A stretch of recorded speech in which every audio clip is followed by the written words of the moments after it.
Hello, everyone, and welcome to the webcast. My name is Christine Dorsey-Davis. I'm the Executive Director of the Ohio chapter of the American Planning Association, and I am your webcast moderator. Today is Thursday, December 8th, and we will hear the 2022 Planning Law Update. You'll notice we are on a new platform. For those of you that frequent our webcast series, we will be using Zoom now for the foreseeable future, as a lot of our attendees and our sponsors have requested it. So we finally took the plunge. So here we are. If you have any questions, either technical questions or questions for our panelists, you can feel free to just type those in the questions box. Our panelists will attempt to answer some throughout the presentation, but then we're also going to try to reserve a few minutes at the end so that you can ask your questions as well. Coming up on your screen is a list of our sponsoring APA chapters and divisions for 2022. Thanks to all those participating sponsors for making these webcasts possible and free to members.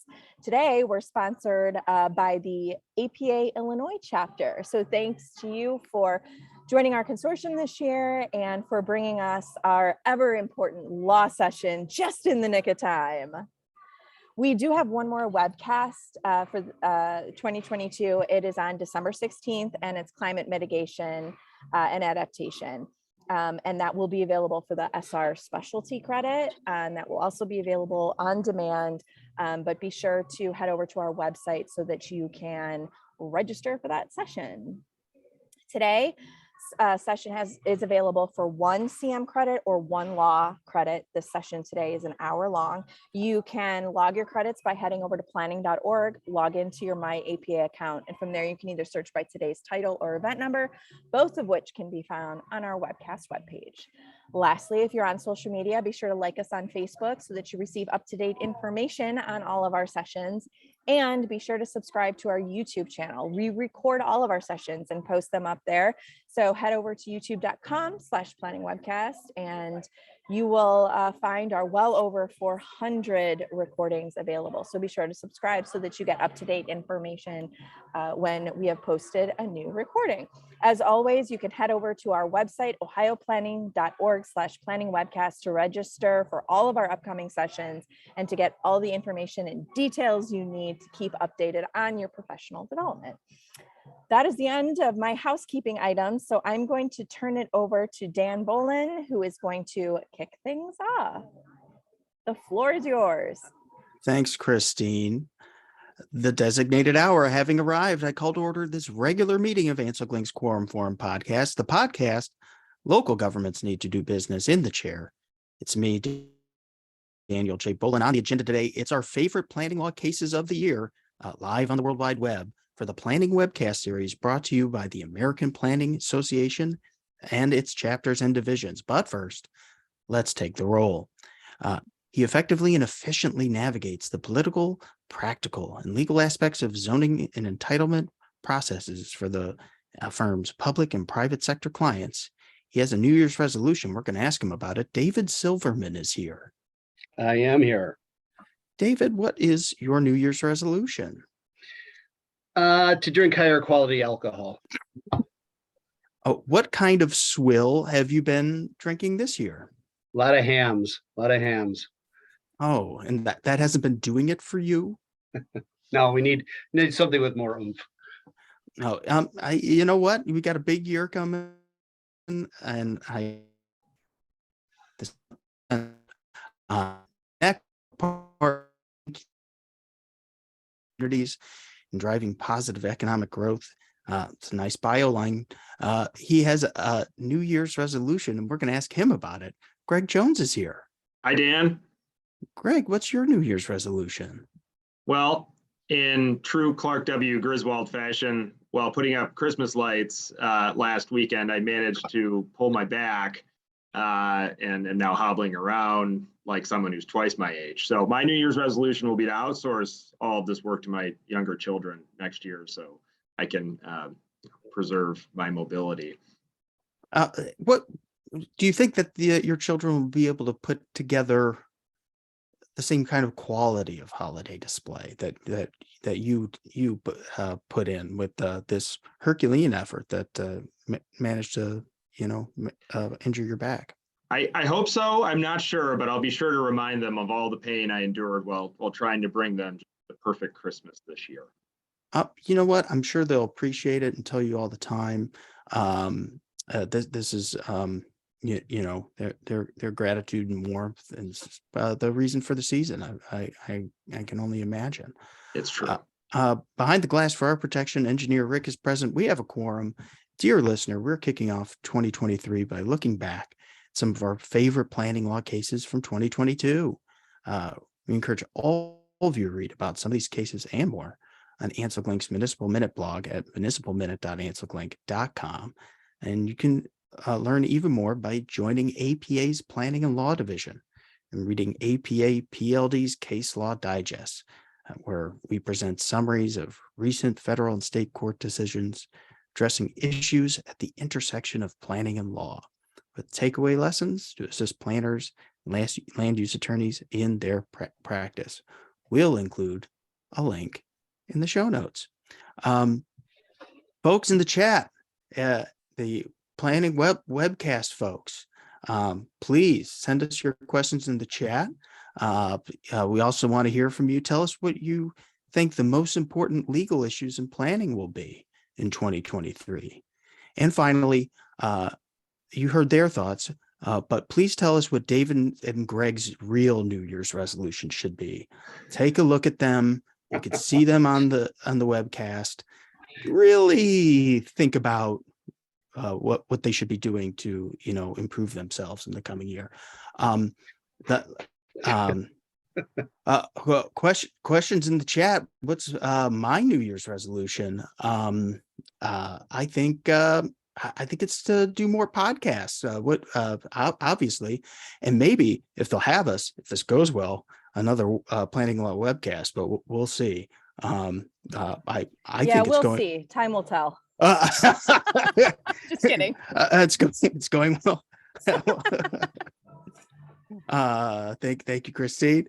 That's it. And now, without further ado, we're going to get into some of our favorite planning law questions from the year.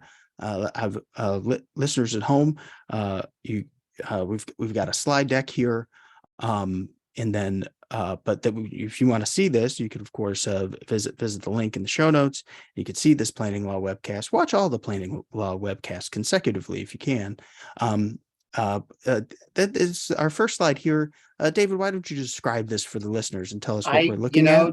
I'm so happy this is being hosted by the Ohio chapter, and as a native Michigander, I just wanted to send my regards. Whoa. Be careful now. That state down south. What we're looking at, listeners, is a concerned Ohio State fan. I think he goes by Big Nut.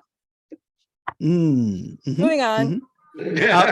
I think we got to move on. We got too many important cases to talk about. I won't talk about my Fighting Illini and our rivalry with the real rivalry in the Big Ten, the Illini in Ohio State, the Illinois Trophy, which Illinois last won in the year 2007. Anyways, Greg, please. Yeah.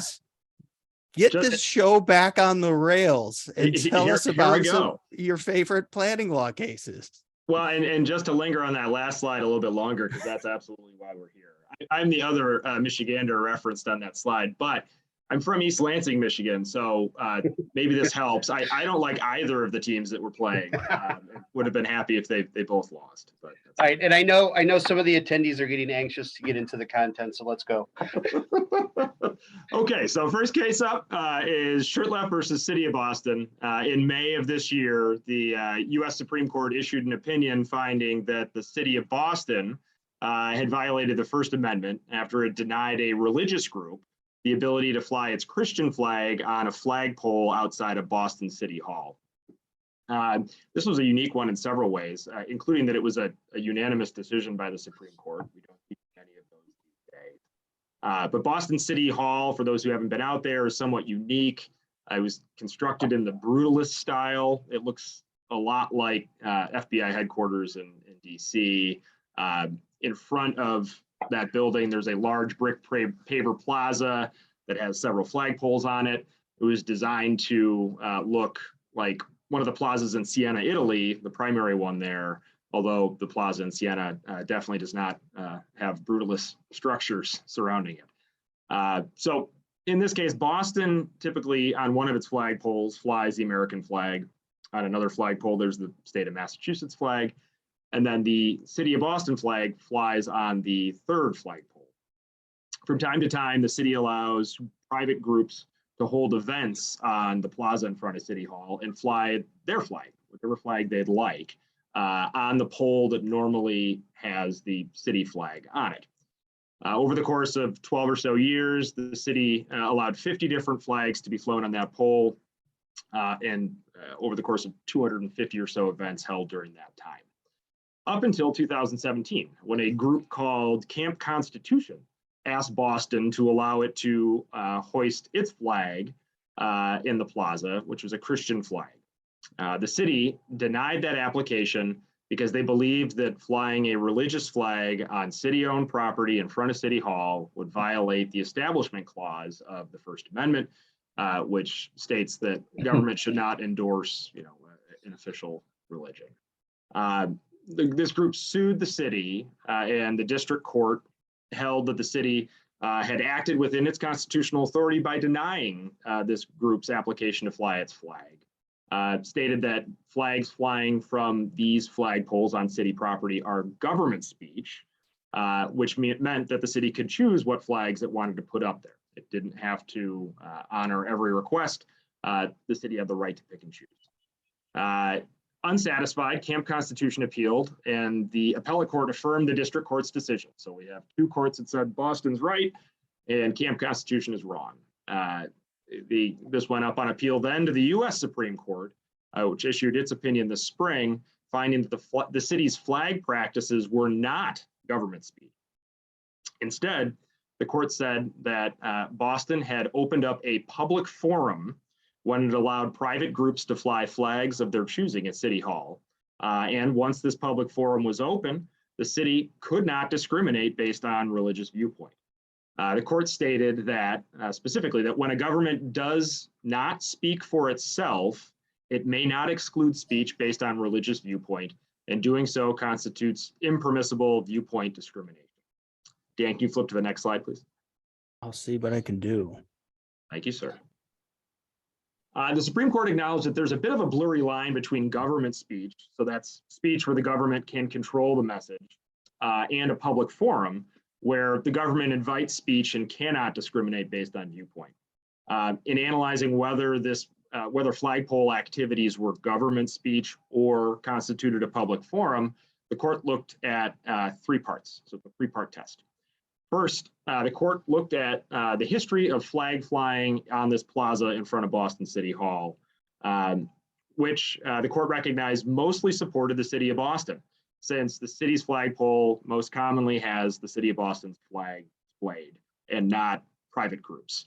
Typically when private groups had applied to use the pole, they'd run the flag up the pole, leave it up there for an hour or so and bring it back down. So the majority of the day, even on days when there were events, flags flown on that pole were predominantly the city of Boston's flag. Second, the court analyzed whether the public would tend to view the speech, in this case, flag flying, as city speech or private expression. On this prong of the test, the court determined that there wasn't a clear indicator one way or the other, since sometimes it was a city flag, most of the time, but sometimes it was private expression on the flagpole as well. The third factor, which I'll discuss on the next slide, was the extent to which the city controlled flag raisings and shaped the messages. Dan, can you jump to the next slide, please? Yep. And it was on this factor that the court found controlled the analysis. The court stated that the city had allowed numerous groups to raise flags on this pole over the course of 12 years and had never denied a group permission to raise a flag until 2017, when Camp Constitution filed its application. The court noted that private groups selected these flags. The city wasn't picking which ones to put up there.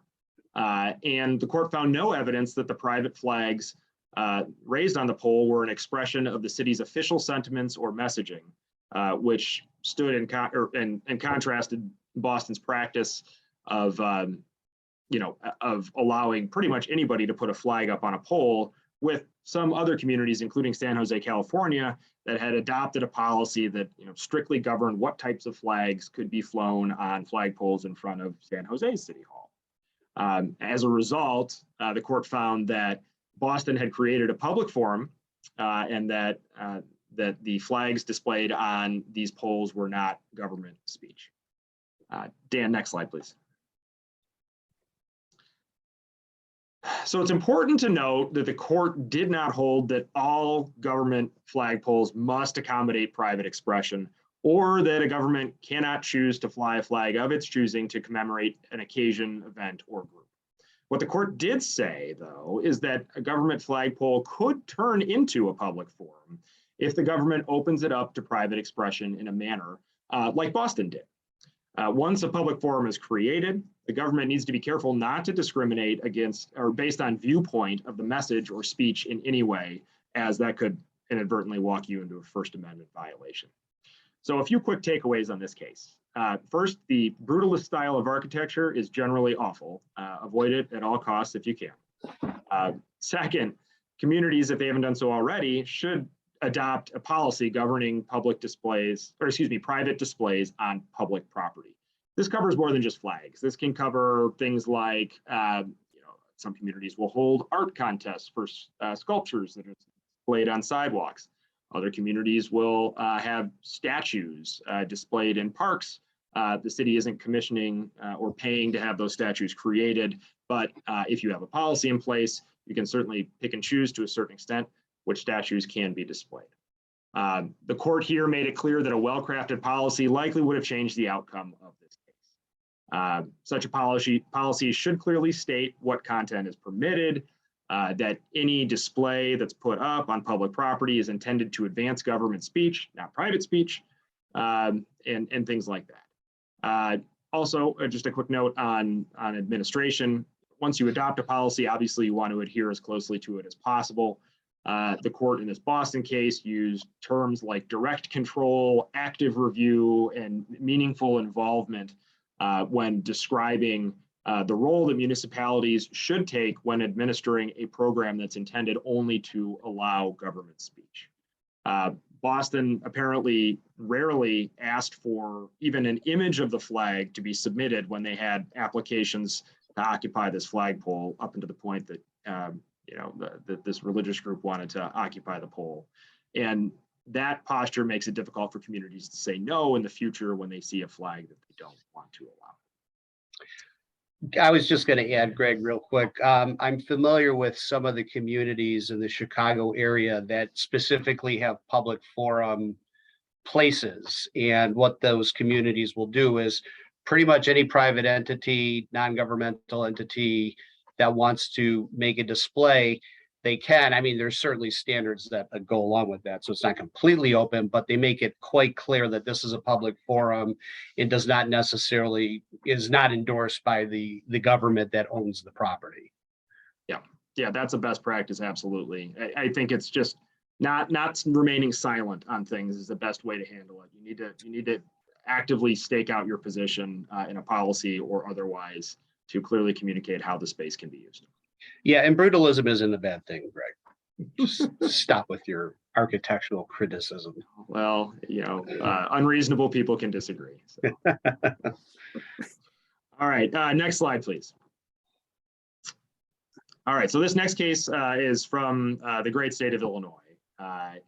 Barrington Hills is a suburb that's located an hour or so northwest of Chicago. It's a relatively affluent area. And similar to affluent areas across the country, the village here wasn't particularly eager to embrace the sharing economy, specifically short-term rentals like Airbnb or VRBO. This case resulted after a homeowner in town insisted on listing their property on VRBO, repeatedly renting it out to folks who wanted to stay. The village notified the homeowner who was renting the house as a short-term rental, which turned out in this case it was more than 40 times, so it was pretty frequently, that the short-term rental use was not allowed in the village's R1 residential zoning district. That district only allowed single-family uses. The homeowner ignored the notice and continued to rent out the home. The village eventually sent 2 more notices to appear before a hearing officer based on the alleged zoning code violations. The hearing officer conducted a hearing and found that the short-term rental use was an unlawful commercial lodging use that was not permitted in the R1 district based on the village's zoning code, and imposed a fine that was over $25,000 and also ordered the homeowner to cease renting out their home immediately. That wasn't enough. The homeowner continued to rent out the home. The village cited them again, and the hearing officer conducted another hearing and imposed additional fines based on the illegal use of the property. Now, the homeowners eventually appealed both of the decisions by the hearing officer to the trial court, which upheld the hearing officer's decision. Then it went up on appeal again to the appellate court. Next slide, Dan. So on appeal, the appellate court reviewed the village's zoning code, specifically to determine whether the short-term rental use was allowed in the R1 zoning district, as the homeowners argued, or constituted an unlawful commercial use, as the village has argued. The appellate court held that the short-term rental use was not a permitted home occupation under the zoning code, which was the only lawful commercial use of the R1 zone property. The court noted that the homeowner's advertisement of the use on VRBO, so on the website, the parking of multiple vehicles in the driveway during the short-term rental use, and the installation of a keypad on the door gave the outward appearance of a vacation rental business and not a single-family home. Second, the court found that the short-term rental use was not consistent with the intent and purpose sections of the zoning code, which included, among other things, preventing harmful encroachment of incompatible and inappropriate uses into residential districts. This is somewhat common language you'll see in zoning codes really across the country. These kind of squishy, broad statements saying this is what the district is intended to create. And finally, the court rejected the homeowner's argument that the fact that the village prohibited short-term rentals but allowed longer-term leases was unconstitutionally vague because the zoning code didn't define the appropriate time frame of short-term versus long-term. So in total, the court sided with the village on this case involving short-term rentals. Next slide, Dan. But there are some valuable lessons learned from this case. And I don't know if Dan or David agree, but I kind of feel like the village lucked out here. Many communities are more express in how they regulate short-term rentals. And Barrington Hills here was not. Instead, the village relied on the purpose and intent section of the zoning code, which is, again, to use a technical legal term, squishy. And they also relied on the general rule that any uses that are not expressly allowed in your zoning code are expressly prohibited. So there's absolutely some risk involved in this approach. It worked out well for Barrington Hills, but there are a lot of courts that are typically somewhat hesitant to hang their hat on an intent provision in a zoning code. A clearer and more defensible approach here may have been to adopt regulations that expressly address short-term rentals. That can also help a community with code administration too. It's always easier to point to language in the code that says, look, right here it says you expressly can't do that, as opposed to relying on arguments that, oh, the code doesn't say you can do it, so you can't. Thankfully, many states authorize municipalities to regulate short-term rentals. Some address them specifically, others lump them in with statutory schemes addressing hotels or bed and breakfasts or rooming houses or similar uses. But in many cases, communities have legal tools available if they want to adopt regulations. Before running to adopt short-term regulations, though, just kind of a word of warning. It helps to understand both the community's goals and their resources. There's a lot a rush in many communities to adopt regulations addressing short-term rentals. But doing so can impose a significant administrative burden, both on big and small communities, and for different reasons, and raise questions about who on staff is policing these rentals. How do you even find the rentals? Many of these platforms don't provide you the address until after you book. And we've seen a number of communities that have ended up in a tough spot by adopting relatively aggressive or strict regulations, only just to discover later, when residents start complaining that the code isn't being enforced, that these communities don't have the resources to actually enforce the ordinance they've passed. Next slide, please. So this next slide is intended to provide just kind of an overview of both regulatory goals and tools that are available if communities want to regulate short-term rentals. So this visioning process, this goal process, doing this at the front end before you adopt regulations will provide a number of benefits. And this is just intended to show, if, for example, a community is concerned about safety issues related to short-term rentals, potentially adopting an ordinance that imposes occupancy limits or requires inspections periodically. That's one way to address it. Similarly, if land use planning is a concern, consider imposing a buffer around short-term rental uses. That's another way to kind of disperse these uses and reduce intensity and prevent party districts, for lack of a better term, from being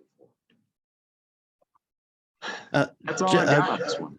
Greg, question from the chat about short-term rentals. I don't know if you've read this case, or I'm sure you at least heard about it. How does the Fifth Circuit Court's decision versus the city of New Orleans change short-term rentals in our region? Now, I think in that case, the problem with the regulation there was some kind of requirement that the owner of the short-term rental be not necessarily like a permanent resident. Sometimes you'll see short-term rental regulations where they require the owner to be an occupant, and you rent the dwelling, but that the owner actually be like a resident of the city, like that be a city owner, somebody from the city owns it, and that created some interstate commerce and other issues. Have you heard about this case, Greg? Yeah, I have read a little bit about it. And I think you're right. It was a Commerce Clause issue. New Orleans passed an ordinance where they were willing to deal with or entertain short-term rentals as long as the owners of the property were residents. So they wanted to benefit New Orleans residents. They wanted to kind of tamp down on out-of-towners buying properties, not being invested in the community, and just listing them as short-term flop houses. So, I think that's a unique regulatory structure that in a different approach that New Orleans took. There's kind of two buckets on challenges related to these regulations. Bucket one is challenging a community's ability to regulate in the first place. And bucket two is challenging the way in which a community regulates. We haven't seen many, if any, cases in bucket one. Courts are relatively slow to come down and say, no, you can't regulate these at all. The reason being they function a lot like uses that communities have been regulating for a long time: bed and breakfasts, hotels, rooming houses, and a lot of states have statutes that directly address those. And these short-term rentals kind of slide nicely in with that pre-existing statutory scheme that's been in place for 100 or more years. There have been a significant number of cases that fall into the second bucket, though. How best to regulate these in a legal way. And in New Orleans' case, definitely falls in bucket number two. Good cases to be aware of all, but we got to move on with our agenda. David, what were some of your favorite planning law cases of the year? Well, I selected 3 state cases, one from the Midwest, one from out east, and one from the West. And they kind of touched the first one we're going to discuss, this Long Lake case that I'll dive into in a second, definitely touches on some modern concerns about use of technology, particularly in this case, enforcement proceedings. The other two cases bring up familiar topics that have certainly been talked about a lot, but it goes to just show that these are still current issues in land use law. One involves the Religious Land Use and Institutionalized Persons Act, more commonly known as RLUIPA.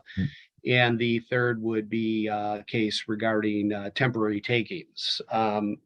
So let's dive in. The first case, and Dan, can you go to the next, or sorry, you are on the next slide. I'm looking at the wrong screen, sorry.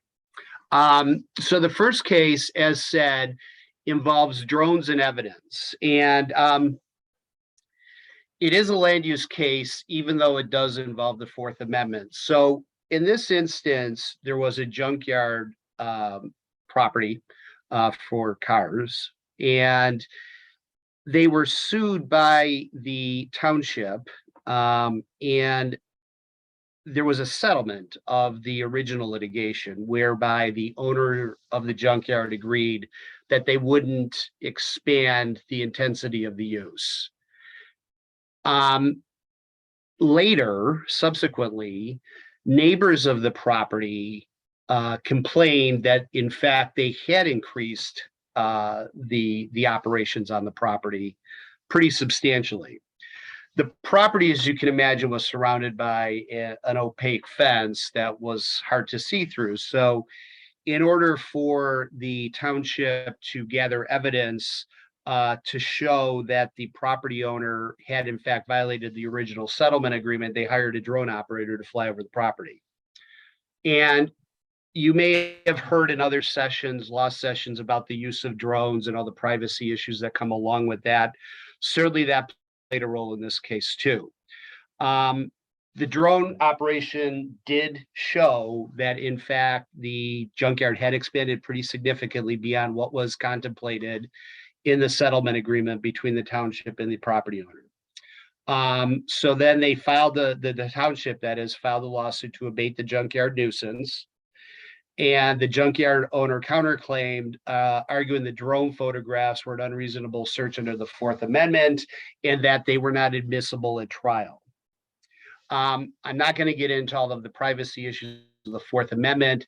The important thing for planners to know is that it is a tool. The drones aren't necessarily new technology, but we are using them in a bunch of new and different ways. It is a tool you can use in very unique circumstances where it may not be easy to investigate a property to see if in fact they are violating zoning statutes. And the Michigan Appellate Court in this case found that the public interest in enforcing zoning ordinances outweighed the property owner's interest in excluding the junkyard photos from the trial. So what that means is that in this case, that evidence can then be it's submitted to the court to demonstrate that in fact this property owner did not comply with the terms of the settlement agreement, in fact violated the township zoning ordinances, and then could be used to abate the nuisance. Dan, do you want to go to the next slide? So I won't, because it's a Michigan appellate case, obviously its jurisdiction is the state of Michigan. However, as you may know, states that border each other often face similar types of issues and sometimes borrow from each other. So it's best in this case, if you are going to be using new technology, to always consult with your local attorney regarding the use of drones or some other electronic technology in your performance of code enforcement matters. At least in this case, evidence collected through these practices may be deemed admissible in a civil context. And that was an important point because the court noted that this was a civil action, not a criminal action, and the decision could have been different in a criminal context. And that local governments may be held liable for violating property owners' constitutional rights, depending on the nature of the action that they're bringing against that property owner. So in a civil context, this is at least in one jurisdiction, this is okay, but you should definitely clear with your local attorney whether they're comfortable based on your own state's laws, whether that type of surveillance, that type of investigation technique can be used. Okay. As noted, we have a RLUIPA case, and it's a case that hit the city of Salinas two different ways. The city of Salinas in California has a zoning code restriction on assembly uses.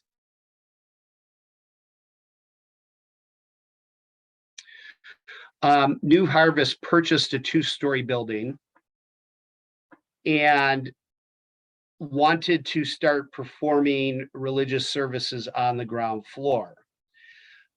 They were informed by the city that that wasn't allowed based on the city's zoning regulations for the downtown district, particularly those pertaining to Main Street, and this building faced Main Street. Exercising their rights to petition their government, they did nonetheless seek a zoning code text amendment to allow their religious assembly on the ground floor, and a conditional use permit, which was going to be something they would need anyway in that district, even if they limited themselves to the second floor.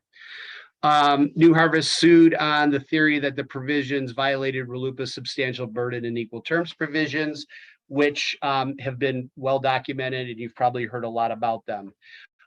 This case did make it to the Ninth Circuit. As said, the Ninth Circuit went two ways with it. In the first instance, they found that the city did not violate RLUIPA's substantial burden test. And just real quick, the substantial burden test says that your regulations can't substantially burden the free exercise of religion, because New Harvest had other ways that they could have religious assembly in that building. They weren't fully excluded from doing it. They were just excluded from the ground floor. The flip side, however, was that the ordinance in question, and this was a facial challenge under the RLUIPA statute, the equal terms provision, that you can't treat religious assembly uses any worse than other similarly situated assembly uses.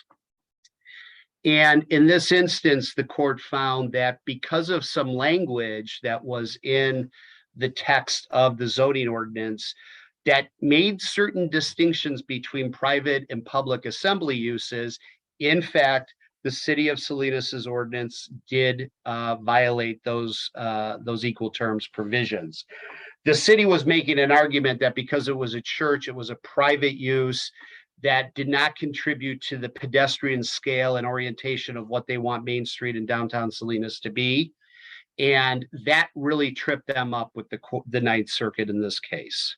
So can you go to the next slide, Dan? So the things to know, why do we even care? RLUIPA is still with us. It's going to be with us, and it's just something we need to work with. But the good news remains that you can, in fact, enact ordinances designed to prohibit specific uses in certain areas, buildings, or even floors of buildings. So if you have goals and you have policies that want to promote pedestrian orientation, sales tax generation, things like that, and you want to keep out institutional uses that may not pay property taxes or generate sales taxes, those are certainly things that you can do. The courts are not limiting you in that regard. But you may not enact ordinances that facially allow similarly situated non-religious assembly uses, whether public or private, to operate. Zoning authorities must ensure equal treatment of these similarly situated assembly uses. So just keep that in mind. It is a continuation of how we've understood the law's application in the land use context for several years now. Next slide. Okay. This is a federal district court case out of Massachusetts, Sims Development and Permitting versus the town of Concord. This is a temporary takings case. We don't get many of these that often, and it's always interesting when they come up, but to take you back to your nightmares of takings law, temporary takings remains something that the courts are going to look at. And they're going to look back all the way to cases like Nolan and Dolan to reach decisions on how exactions and conditioned approvals may affect Fifth Amendment property rights. The town of Concord had conditioned approval of an 18-lot subdivision, asking the developer to reserve for 3 years 5 lots for a future public park and affordable housing sites consistent with the town's inclusionary zone requirements. During those 3 years, Sims couldn't do anything with the properties. And the ordinance that had placed the condition on those, that placed that condition on not being able to use the 5 lots, didn't provide any type of administrative relief or other relief mechanism that Sims could avail themselves with to possibly seek a relaxation or full release of those terms. So the court analyzed it, and as the court did look back at the long line of takings law, specifically in the context of where exactions and conditioned approvals are made. So your cases that you are familiar with, Nolan, Dolan, et cetera. The conditioned approval amounted to an unconstitutional condition, and this is something that's coming up more and more in Supreme Court and certain federal appellate court decisions. The unconstitutional conditions provision that now enables people to go straight to federal court if they think that their rights are being somehow infringed without availing themselves of other administrative remedies. So anyway, they said that the condition approval was an unconstitutional condition and was a compensable temporary taking under the Fifth Amendment. A person cannot be forced to give up a constitutional right for a discretionary benefit conferred by the government. That's important, and that is harsher language than we've seen in the past, but it is the general trend of the federal courts and Supreme Court. So just be aware of that. The fact that the reservation was temporary did not change the analysis in the court's mind. Whether it's permanent or temporary, there could still be a compensable taking, and you need to be aware of these limitations. Next slide. So temporary land use reservations for future public uses, even with a compensation requirement, which this in fact had, need to be carefully considered. When conditioning discretionary approvals, it's a good idea to consider providing an administrative relief mechanism so that the property owner at least has an opportunity to state why that condition is no longer relevant and should be released so that they can do something else with the property. And that's all I have. Thank you. David, lots of comments and questions in the chat. The most important of which maybe is that Concord is pronounced Concord, like Sorry. like Concord. I thought that was a delightful thing that I learned today. But lots of questions about drones, and I hope to reserve some time at the end for some more questions. But can a jurisdiction use aerial maps like those on Google Maps in lieu of a drone to avoid violating property owner privacy? What do you think? I think they could, because that is a public domain. But the problem with using those pictures of property is that it's a moment in time. Mm-hmm. Whereas when you hire the drone operator, you can specifically identify the dates and everything like that if you're going to use this type of technology in an enforcement proceeding. I should say, in the Long Lake Township case, they did in fact use historic aerial footage, perhaps from Google. It wasn't clear to me. That did show how the junkyard was situated in and about the time of the original dispute between the township and the property owner, and then, you know, comparing it to how that use had been expanded using the drone evidence. But if you're going to use if you're going to use publicly available resources like Google, you know, there could be some evidentiary issues that come up anyway. And you know, courts like to work with certified evidence that someone can attest to the accuracy of and things like that. Certainly, if you get hire a drone operator, they can file an affidavit that I was asked by the township of so-and-so on such and such date to fly over this property to determine the extent to which a use is occurring there, something like that. That is strong evidence. better perhaps than things that you might just find on the internet.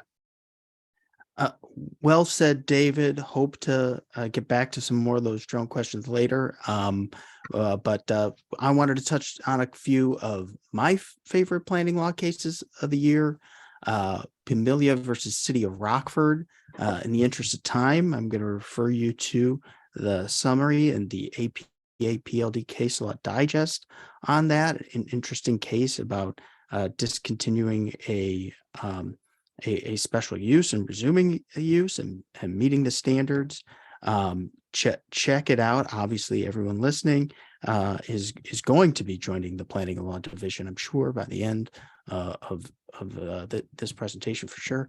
Same with Metal Green Inc. versus the City of Philadelphia. Another important case about making factual findings to support a zoning decision, something that a message that we all should remember in our practice, but can't talk about the most important planning law cases of the year, favorite planning law cases of the year, without talking about City of Austin versus Reagan advertising. This year, I was pleased to host an episode of ELGL's GovLove podcast at the APA Online National Planning Conference, Troubling Signs at the Supreme Court. To do that, I spoke with the authors of amicus briefs in that case from the American Planning Association, International Municipal Lawyers Association, and the National League of Cities. The link to that episode will be in the show notes. But how did we get here? I mean, you're all familiar with the common features of municipal sign codes, the distinctions between on-premises signs and off-premises signs. The signs advertising something on the premises are the golden arches at the McDonald's. The signs advertising something off the premises is a billboard telling you there is a McDonald's down the road. And since signs convey ideas, information, and messages, they got to comply with the First Amendment. Sign codes challenged under the First Amendment are challenged under the free speech clause. They're subject to heightened judicial review. Content-based restrictions are subject to strict scrutiny review.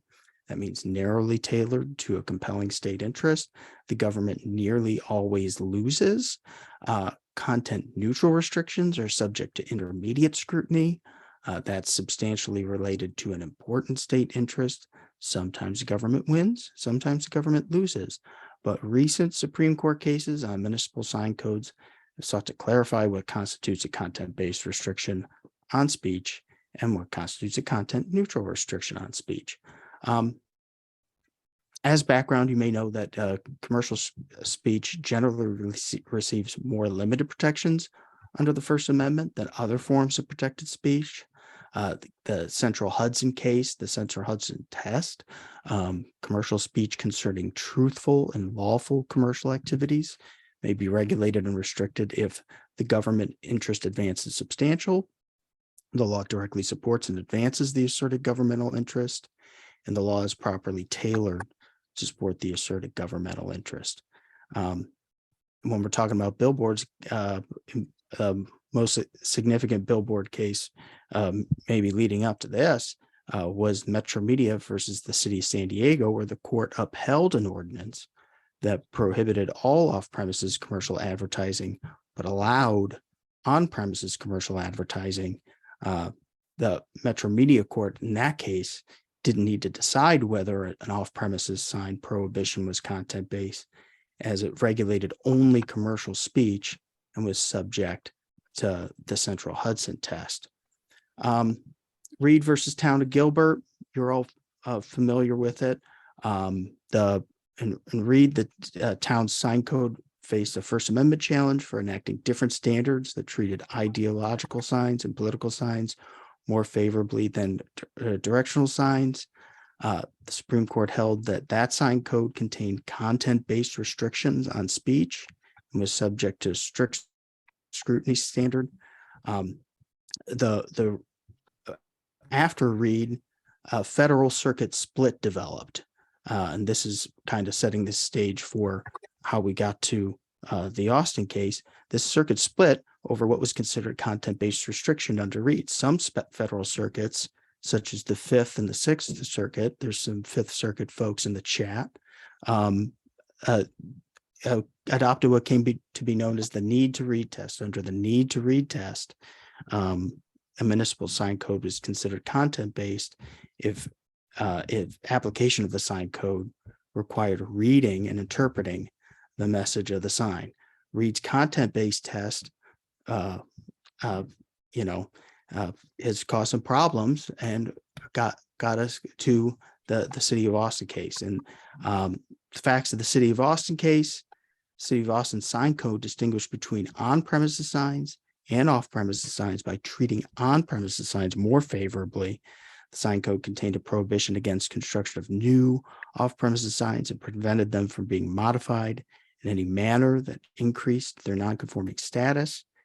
Key issue was that the Austin sign code allowed on-premises signs to be digitized, while off-premises signs could not be digitized. Billboard companies sued, alleging that the sign code's different treatment of off-premises signs compared to on-premises signs was an impermissible content-based restriction on commercial speech that violated the First Amendment. This argument was based on the need to read test. An off-premises sign had to be read to determine that the message did not relate to the property where the sign was located. Therefore, Austin's sign code distinction between an on-premises sign and off-premises sign was a content-based regulation subject to strict scrutiny review, where the government almost always loses. What happened? What did the Supreme Court decide? They held that the distinction between on-premises signs and off-premises signs in Austin sign code was facially content neutral. A key factor that influenced the court's decision was that the distinction between on and off-premises signs was based wholly on location.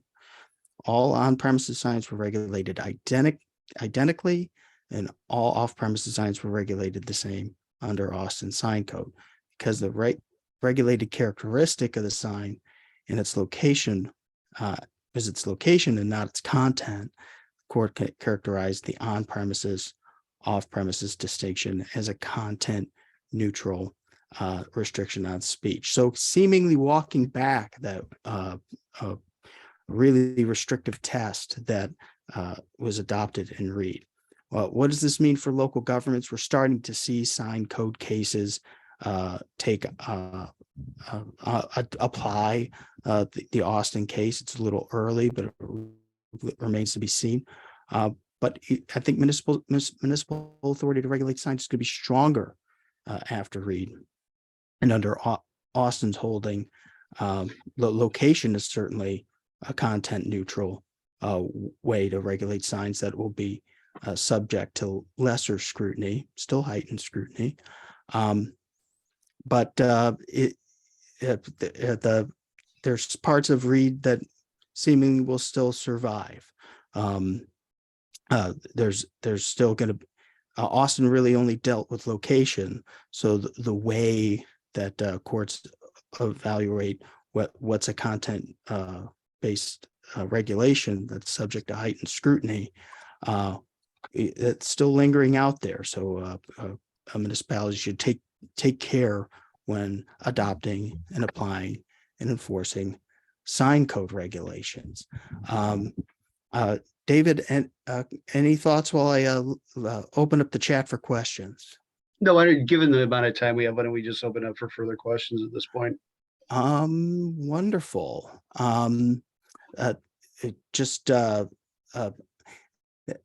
This was a interesting one early on. Let's see. Greg, we've got a question in the chat. I know you'll have thoughts on this. Our township is looking at regulating smoke shops and vape shops. Any advice on regulations to consider and best practices to follow? I know you've had some experience on this. Yeah, that's a hot topic lately. Practice. A lot of communities are wrestling with that issue. There's these uses, smoke shops and vape shops, don't enjoy enhanced protection under the First Amendment or other federal law. So generally speaking, you can regulate them like you could any other use, whether it was a pet shop or an ice cream shop or something like that. We've seen some communities that have enacted buffer requirements. We've seen some communities that have enacted requirements that these shops exceed a certain square footage of floor area. That was largely intended to, reduce the pool of potential locations. So it kind of functions. The result is similar to a buffer, and that you can only occupy larger spaces. And typically, in businesses that are occupying larger spaces are selling more than just vape equipment, tobacco related products. Maybe it's something similar to a convenience store where you have a variety of products there. But as a general rule, you've got authority to regulate, and there are some regulatory tools available, and you are not alone in having this conversation. Many communities are wrestling with it right now as well. Greg, you're still on the spot. People are still asking questions about short-term rentals. How can communities treat short-term rentals differently from long-term rentals? So there's a couple ways. I mean, there's long-term rentals could be just any renter, right? That's I sign a 1-year lease on my apartment and I'm there for 12 months. We've seen communities that have defined short-term rental as a specific period of time or less. And it's good to kind of key that to this transient concept, similar to what you have in hotels, where folks stay for a weekend or they stay for a week while they're out of town on business. So there's room to distinguish between short-term rentals and long-term rentals. There's a few different strategies to get there, and depending on what you're trying to regulate. But you don't need to treat rental housing in the traditional sense the same from a regulatory perspective as short-term rentals. Yeah, and I think that the lesson in the case that you talked about today, Greg, is that maybe you should consider doing something about short-term rentals before a court decides for you. I bet a lot of your single-family residential or any residential use regulations were adopted without short-term rentals in mind. And so when that argument comes up all the time, there's no durational limit in the definition of single-family residence, and people are renting these properties to use as a residence just for a really short time. And so that argument comes up all the time in courts across the country. And it used to be just in like places where people wanted a vacation. And now they're coming up increasingly in places like Illinois and Ohio, in places where people don't necessarily want a vacation. Maybe in the summer, visit us in the summer. But in any event, at least not in December. No, I'd agree. The Barrington Hills case, if I didn't say it before, I should have. It's more of an outlier. I've seen more arguments by municipalities that the intent provision doesn't allow this, or we're silent on it, therefore it's not allowed. I've seen more courts not bite on that argument than courts that have. So good outcome for Barrington Hills, but I agree that taking a proactive posture here will probably play well in the long run. Well, thank you, David. Greg, I think Christine is about to jump on and make a motion to adjourn. Thank you for having us. Thank you, APA. Thank you, everyone in the chat. Everyone was so kind and active. What that's a real testament to the planning webcast and what kind of a real little community you guys have built, and all the work that you've done. So Christine, kudos to you. Well, thank you. And thank you for hosting and bringing your podcast to us. Folks, remember, you can log your CM credit by heading over to planning.org. We have one regular CM or one of the law credits. We are recording the session. It will be posted onto our YouTube channel. Just search Planning Webcast Series on YouTube and it'll pop up. And you can view this on demand through the end of the year. So be sure to send this to your friends, colleagues, family members, whoever might be interested in viewing this.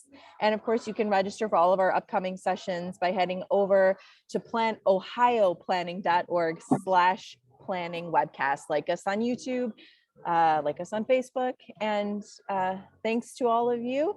And thanks to all of those that joined in today. And have a great day. And we'll see you next time. Thank you. We're Bye-bye. adjourned. Thanks, everybody. Bye. Bye.